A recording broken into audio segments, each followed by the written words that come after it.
But you got the 2-1 seeds, North Carolina and Gonzaga, in there. I personally didn't think Gonzaga was going to make it, but I also had them running into Arizona in the Elite Eight. So,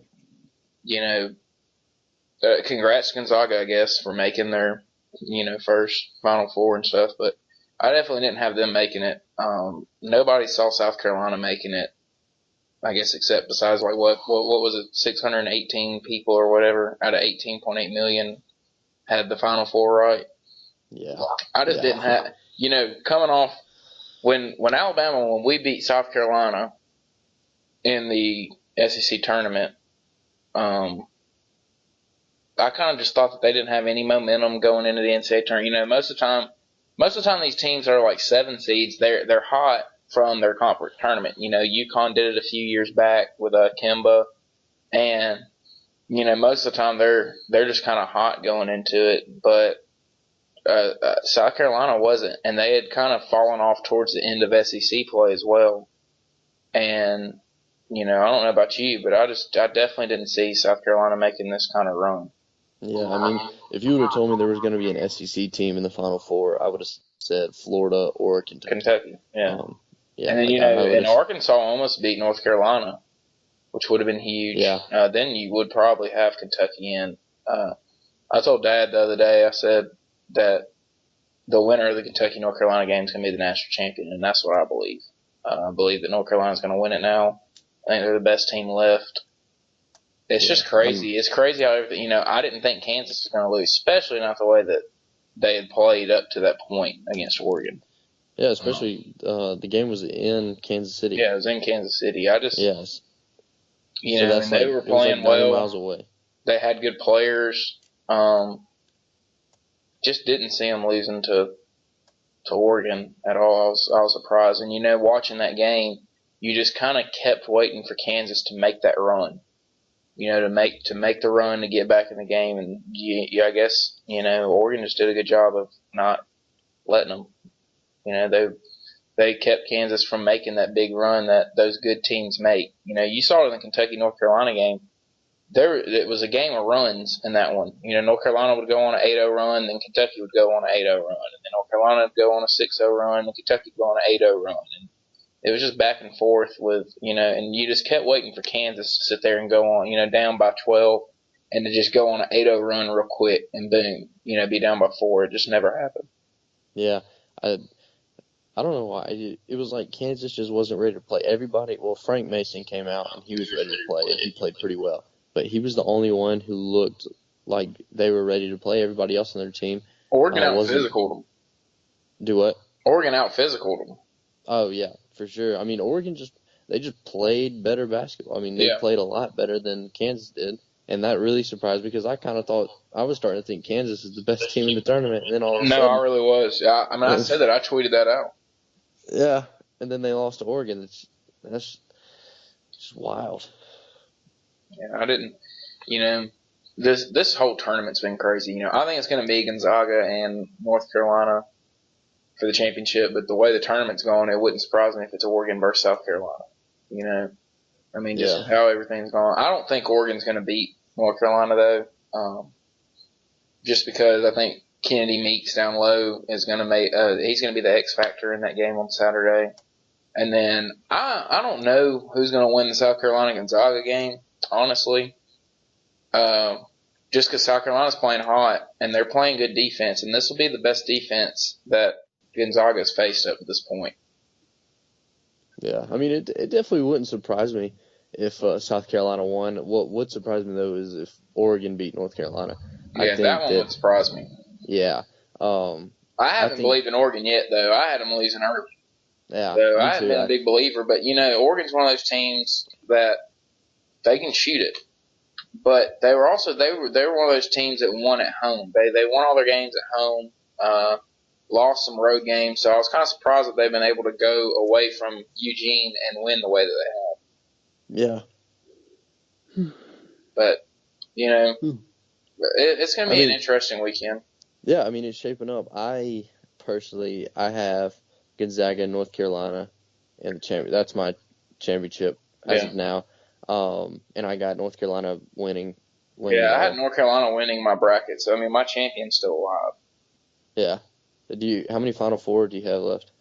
One. Just one, just North Yeah, I Carolina. got North Carolina. That was it. I My Final Four was North Carolina, Arizona, Kansas, and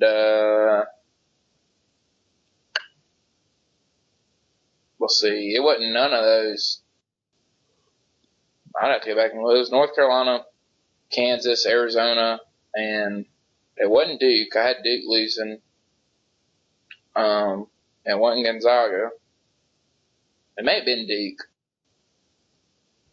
It may have been Duke. I may have had Duke going, but I never thought Duke was going to win it. I thought Duke relied on the three too much, in yeah my opinion.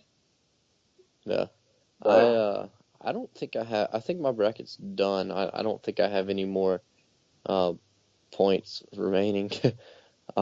Which my bracket was it was just awful, awful, well, the awful. one that me and you did on the score mobile or whatever, I Yeah, had Kansas winning that one. But my main one that I had, like the first one I made, which was like the one I kind of went by, yeah. I had North Carolina winning that. Well, for me, the way I did it is, I got bored, so I literally made like 20, like, as many as you can make. That's how many brackets I made. Well, I made one like for real bracket, like a bracket that I said, this is my bracket, this is what I'm sticking to. When people ask me my bracket, this is the one I'm referring to. Well, I did one of those, and then I did about 10 more, and then I got down and I was like, you know what, I'm just gonna start doing some autofills just to see, how those add up, and if some of them are right. Well, ESPN has a thing where you can do the autofill based on the BPI ranking. So I did probably about 5 of those, and 2 of those are like 2 of my best 3 brackets. I think one of them has Gonzaga and North Carolina in the championship. And I was kind of mad. Like, my actual bracket is my worst bracket, and then I did like one where it literally just picked random team. It was like flipping a coin, and those are like that. Those brackets are better than my for real bracket. And on top of that, I did one bracket where I literally just picked where I just picked the higher seed, and Yeah. that is my best bracket. The bracket that I picked the highest seed to win is my best bracket. That's what's crazy to me. So you did one where it's just all the way through, Yeah, like like just the higher all seed. the entire Final Four is all the 1 seeds, and the Elite Eight was the 1 and 2 seeds, like that. I'm at 82% in my I main think bracket. My I'm Final not like Four, I had Arizona and North Carolina playing for the championship, and my Final Four was Duke, Arizona, Kansas, and North Carolina, and I only got North Carolina right. hmm, I'm not looking at mine now, but I think I'm at like 19%, 19th percentile. So That's pretty that's kind bad. of how my bracket's been. Yeah, and it's just been one of those years. Yeah. I mean, it really has been, and you know, it's just I don't know, it's weird. But I can tell you, What? the surprise team for me is South Carolina. Yes, for That's the sure. surprise team. But when you think about it, as an Alabama fan and as an Auburn fan, you've got to look at South Carolina and say, okay, this is what we can be within the next 2 years. Yeah, I mean, it's for just the sure. way, yeah. I mean, it's the way that, Auburn's almost there. They got a lot better this year. And Alabama's definitely almost there with who they have coming in. And, the guys that are coming back for both teams, both Auburn and Alabama they have a lot coming back and a lot that played a lot coming back. So experience will be back. Auburn doesn't have as big a recruiting class because I think adding Wiley in coming in mid-year, they had 6 guys come in from last year. So their recruiting class isn't as big, but Alabama has 5 coming in and 3 to 4 that are really going to contribute next year.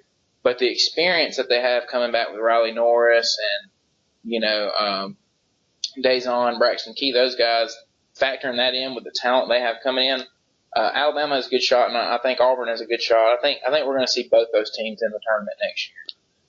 Well, I hope we see Alabama in the tournament. I don't really care about Auburn, but I hope we see Alabama. I mean, I hate saying that. I hate saying that we're going to see Auburn in the tournament and stuff, but it's the way it is.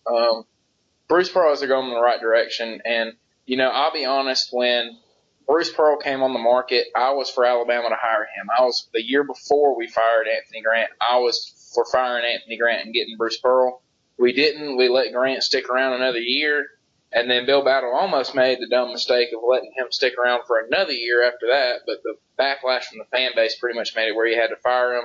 And I think he made the right hire with the guy that he got.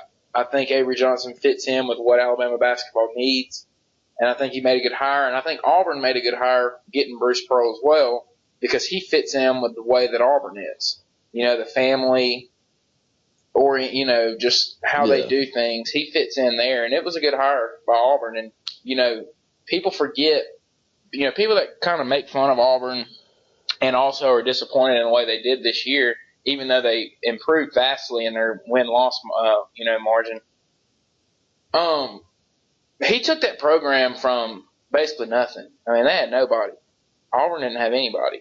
And he's now gotten some good players. He's gotten a bunch of 5-stars. He's got a great guy to build off of in Austin Wiley. I think next year may be Austin Wiley's last year playing at Auburn. I think he'll be the best big man in the SEC next year. So the pieces are definitely there, and they've got a good coach. He took Tennessee to the they were a 2 seed in the NCAA tournament, I think. So, he's been there before. You got a guy that's done it before. I think both of these, and we've talked about this, but I really think you're about to see both these programs really improve. Yeah, I could totally see that. One thing that kind of surprised me about Auburn this year, I was kind of shocked at how they finished in the the SEC standings. Yeah. Because they played a pretty tough non-conference schedule, and they No, disagree. won. Disagree. They didn't play. So? No, they didn't. Maybe I just saw them play a couple teams because I know they. Well, they you saw the to names. TCU. You saw the names that they played. Yeah, you're right. But those teams weren't UConn, Oklahoma, and Texas Tech. Those teams, you saw their names, but those teams weren't what they've been. Oklahoma was a Final Four team last year and went 11-19 this year. UConn had a losing record also. The best team they played was Purdue, and Purdue beat them by 25. So their non-conference wasn't very good, but still, they had the pieces to go into SEC play and play a lot better than they did. Yeah. And win more games than they did. Their problem was they didn't play any defense. If you would have taken Alabama's defense and taken Auburn's offense and combined it into one team, they'd have won the national championship. Seriously. Yeah. Seriously. But that was it. Alabama couldn't shoot, and Auburn couldn't defend. But Alabama could defend, Auburn couldn't shoot. But you saw this year that the shooting beat the defense of Alabama twice.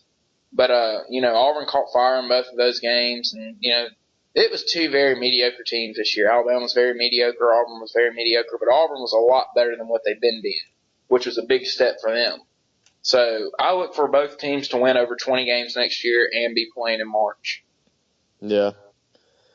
Well, I hope you're right about that. Yeah, I'm looking forward to it. Alabama point of view. I think that I think another thing that you can kind of just see, though, here in the state is people are starting to get excited about basketball. You're talking about basketball a lot more than you had been, just 5 years ago. So, for me, I never got excited about basketball at all. I didn't even like basketball. Now basketball's growing on me a little bit. Not so much the NBA, just college. But yeah. I don't know if that has to do with just because I'm a student here, or if I'm just excited about basketball because we're actually, as Alabama's actually starting to get pretty good. So I guess that is I guess that would be why it's exciting. But I've never been this excited about basketball my entire life. Never. Yeah, you got people looking forward to the next season now, and kind of counting down the way they do football. Basketball is always going to be second fiddle to football. in the state of Alabama, at Auburn and at Alabama. It's just the way it is.